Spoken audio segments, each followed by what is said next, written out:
Hi, how's everyone doing today? This is Amy Hamilton, author of The Project Manager, Life is a Project, and The Consummate Communicator, both of which are available all day from Amazon on Kindle, free for download. So please check them out on Amazon. And I am here with Jimmy Dia. I am so excited to be here with Jimmy virtually. And it looks like you are ready to talk to us about your books. This is part of our 24 authors in 12 hours event. And I have Jimmy's book right here, the Corporate Energy Strategist Handbook, which is super exciting.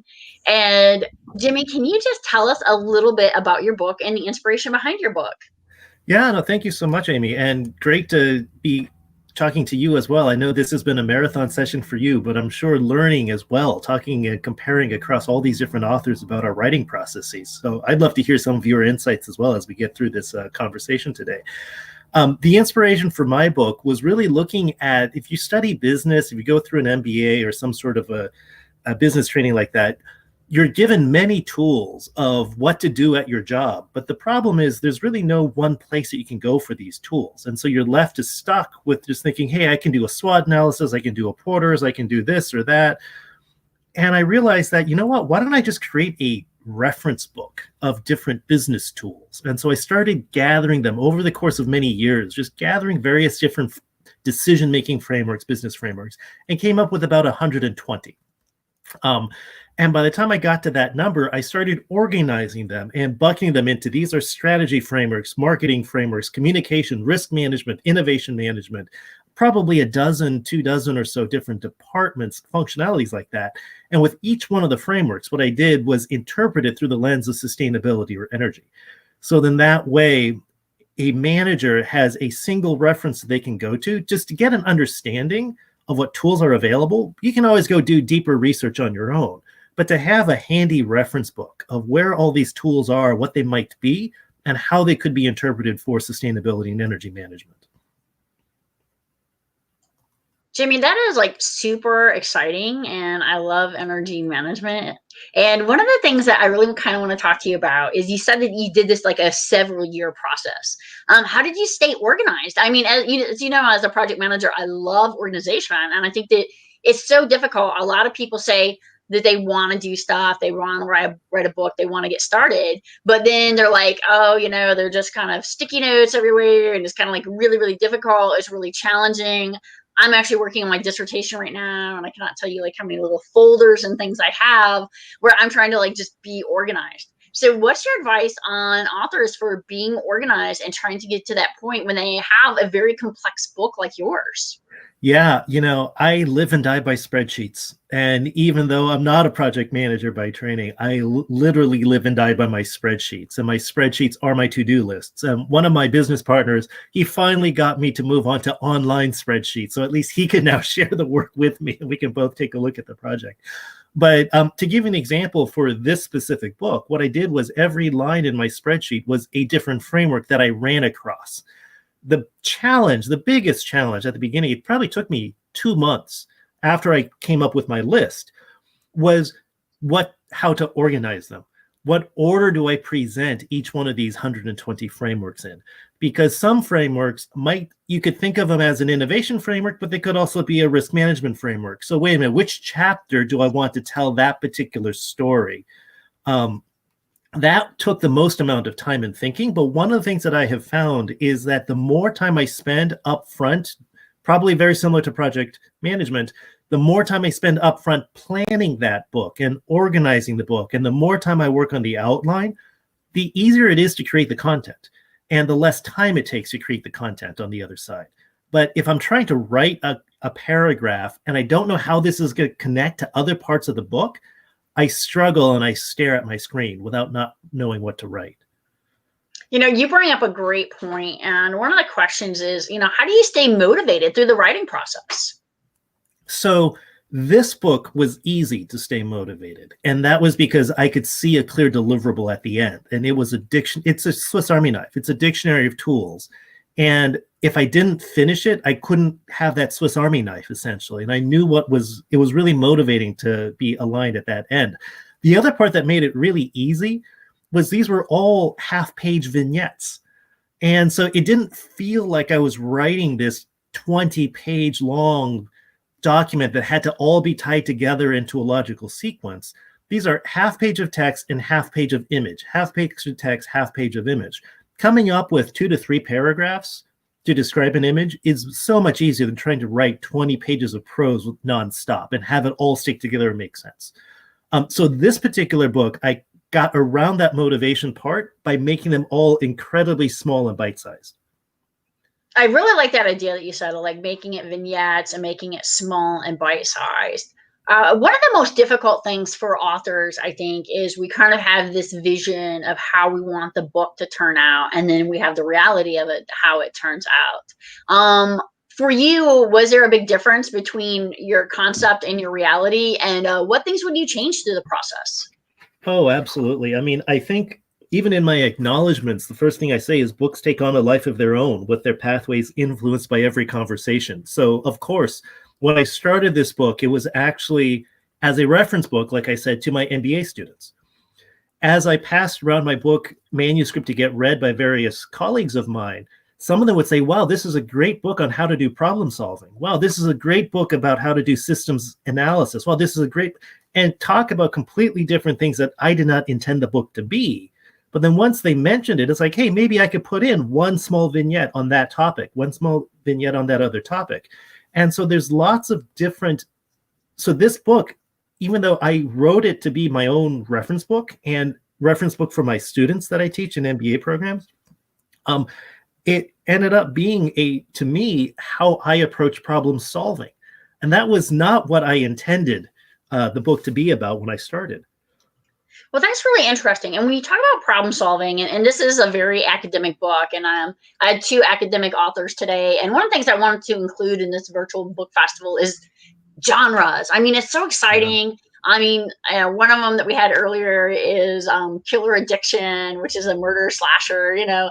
And I think that fantasy and sci-fi and things sometimes, but you know, when you look at the academic book and having a passion for it is so important. But sometimes people may say, well, that's only good for X or Y or Z. So right now, like we're in COVID and we're doing a lot of problem solving. Have you thought at all about how you could apply some of this into like the situations we're going through right now? Oh, absolutely. Absolutely. Even though this is called the Corporate Energy Strategist Handbook, the only thing that makes this book energy related is the fact that I told energy applications for each one of these frameworks. When you look at, if you're in business school, you've heard of Porter 5 Forces of Industry Analysis. All I did was apply it to a utility industry.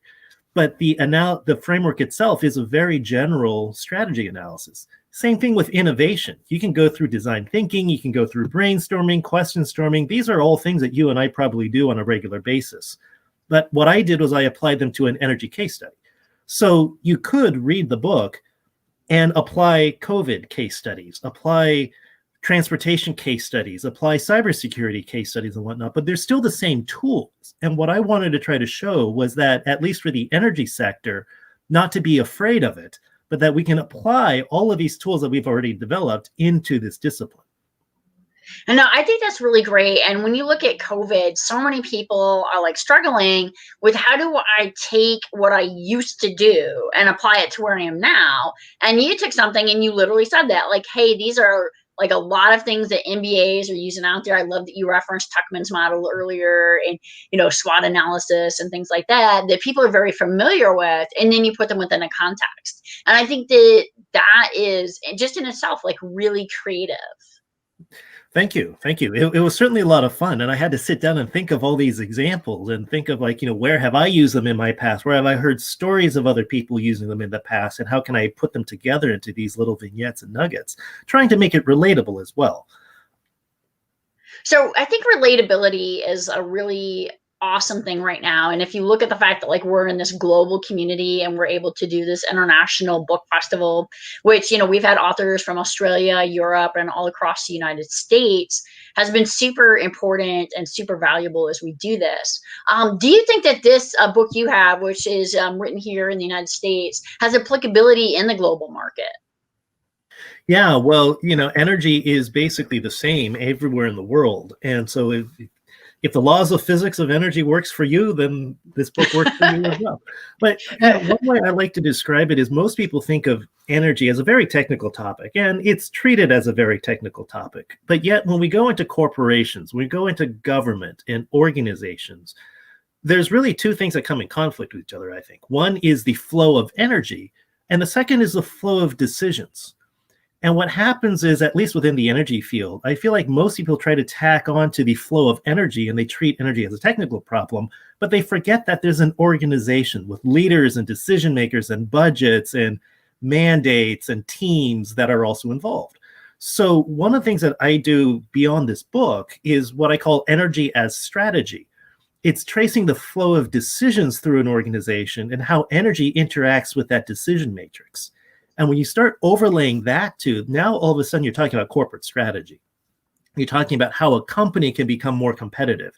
You're talking about how a government can become more attentive to their citizens. You're talking about how nonprofits can better serve their constituents. That's a much more relatable conversation to have than calculating the energy efficiency of a solar panel, which gets really obscure really quickly.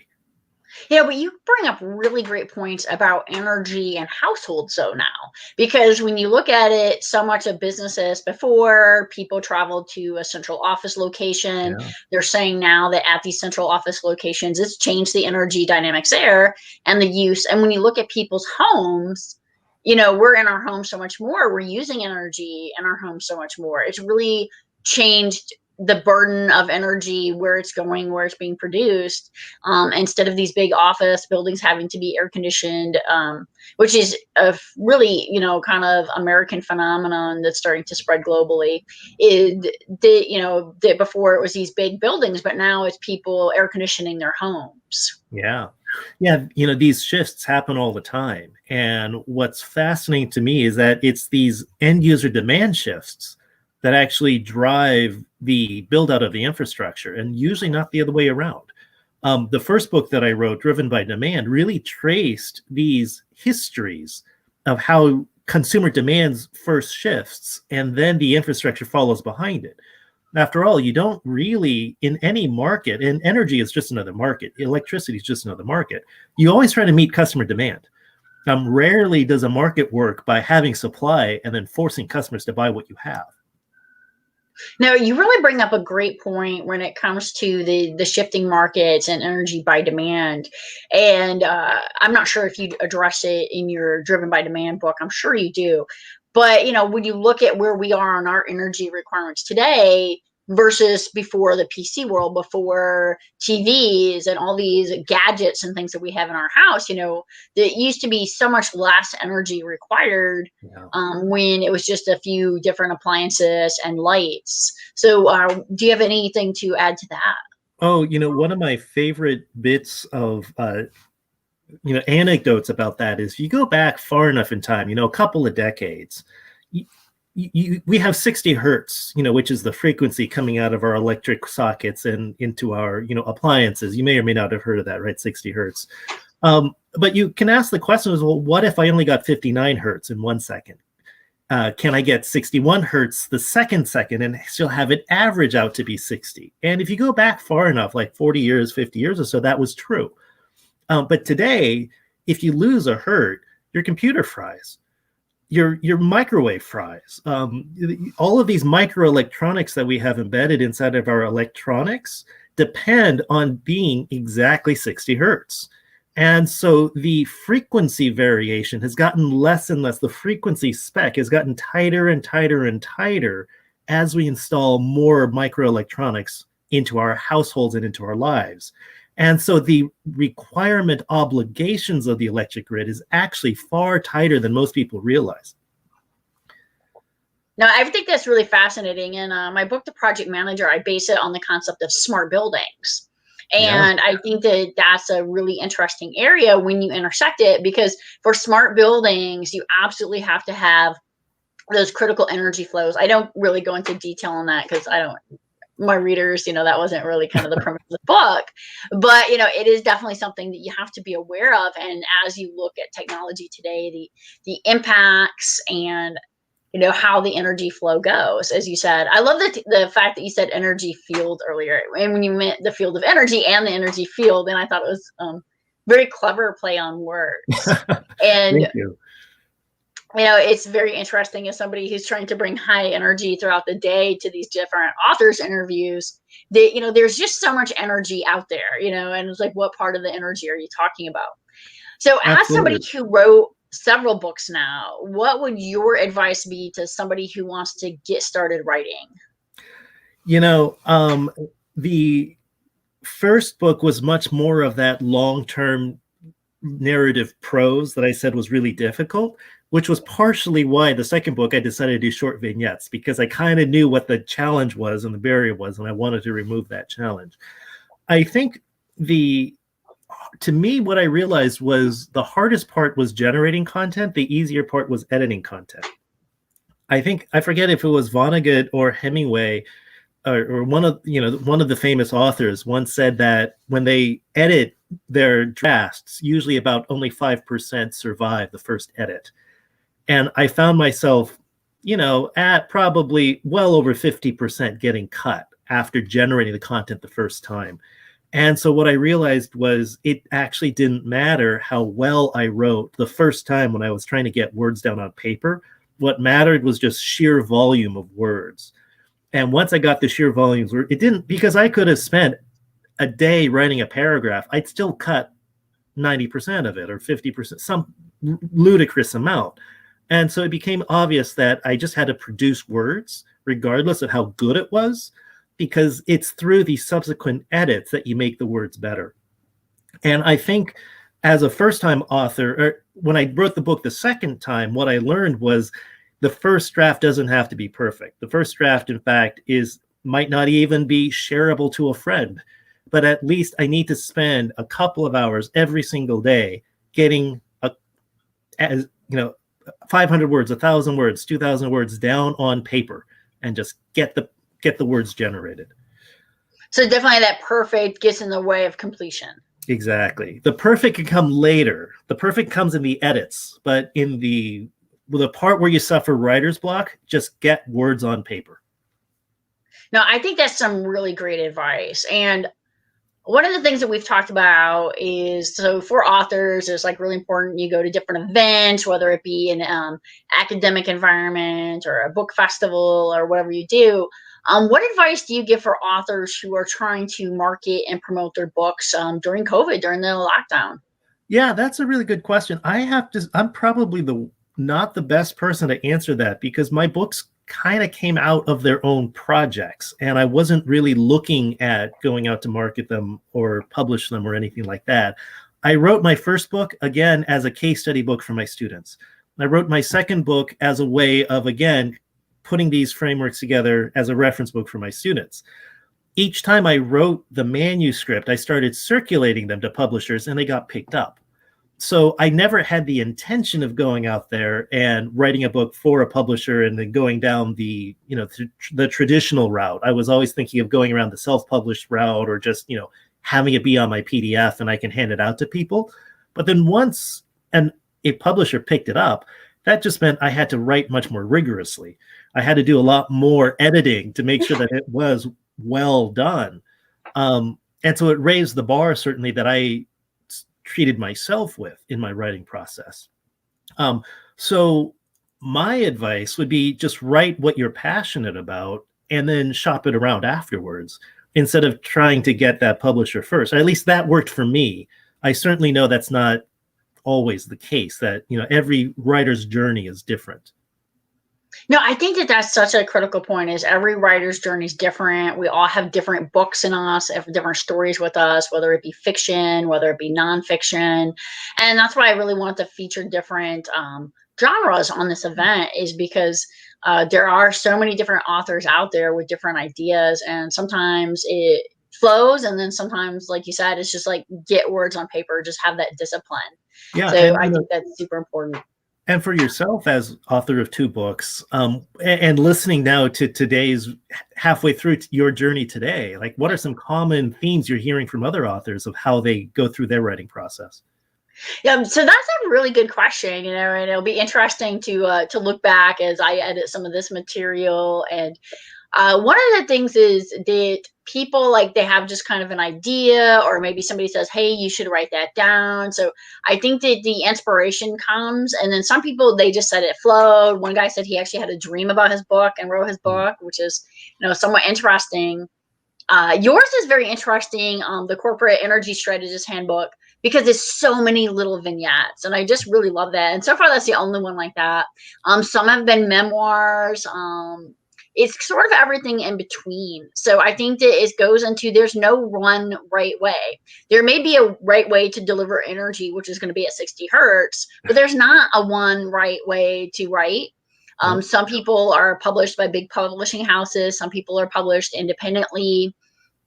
Um, I think one of the things that's really come out from the different authors, though, is it don't write a book unless it's something that you're passionate about and something that you really have this kind of zest for life about. Because when you force yourself to write a book, I have not talked to a single author said it was terrible and I didn't want to do it. Every single one has said, this is my passion, this is my drive. I felt like I had to write this. And it sounds like you were just working on these different frameworks and you kept saying over and over, like, I know this needs to be a book, this needs to come together.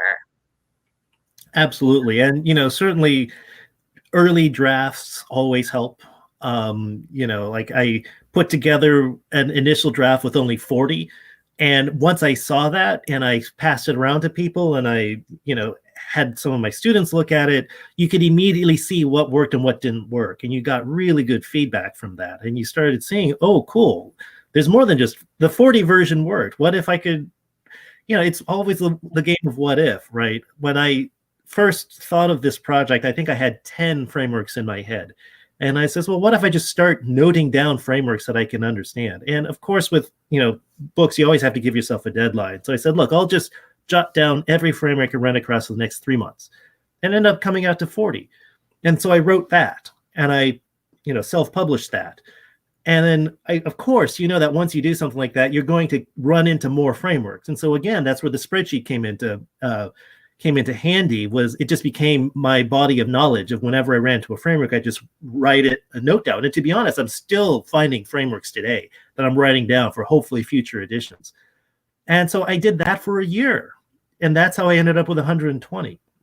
It wasn't. No, and you bring up a great point there about the feedback. And some people get great feedback and they're like, oh, this is wonderful. And then other people have had feedback. And I had a Irish comedian earlier who's in Germany, and his story, for a comedian, you think, oh, this is gonna be so lighthearted.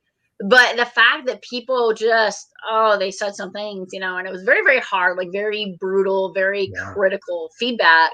So I think as an author, it's knowing that you're putting yourself out there, whether it's, Corporate Energy Strategist Handbook, whether it's project management, your memoirs, whatever it is that you're putting out there, and people are going to have feedback, and some will be positive and some will be negative. Yeah. And knowing that when you get that feedback, you're going to have to be able to process it. And I think that that's something that authors have to be prepared for. It's great when you get the feedback where people are like, oh, 5 stars, you're doing great. But sometimes you get the feedback that's maybe not as good. Yeah. And so how have you dealt with getting feedback, both the good and the bad? Oh, no, that's a great thing. To be honest, I find the positive feedback to be less useful. It's useful from the emotional point of view. It makes you feel good and you feel useful, and you've hopefully made an impact in someone's lives. But it's the negative feedback that makes me go and think. It makes me go and think, well, wait a minute, did I miss something in this book? Is someone else seeing something that I didn't see?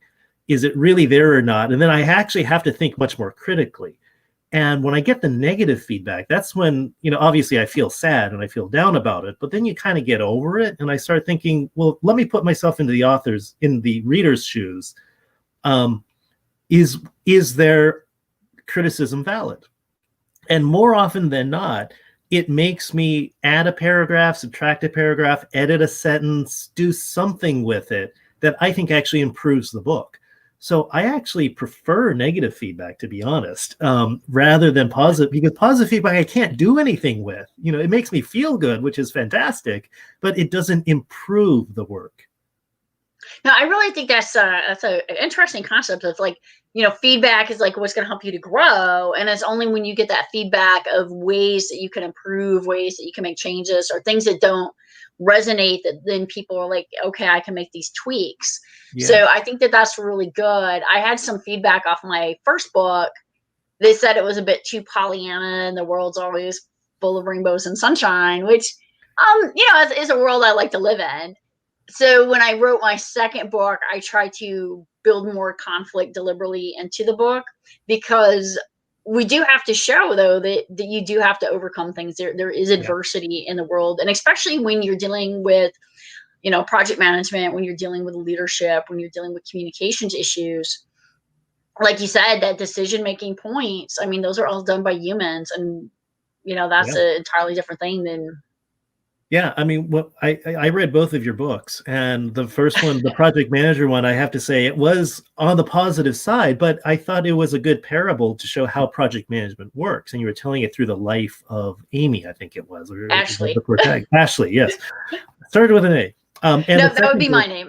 yeah, yeah, and the second book did have a little bit more conflict, but it was also another parable of how to apply these skills in that particular situation, but showing that negative story, and it wasn't that big of a negative either, was enough to show that even these tools work in negative situations, and that's also important.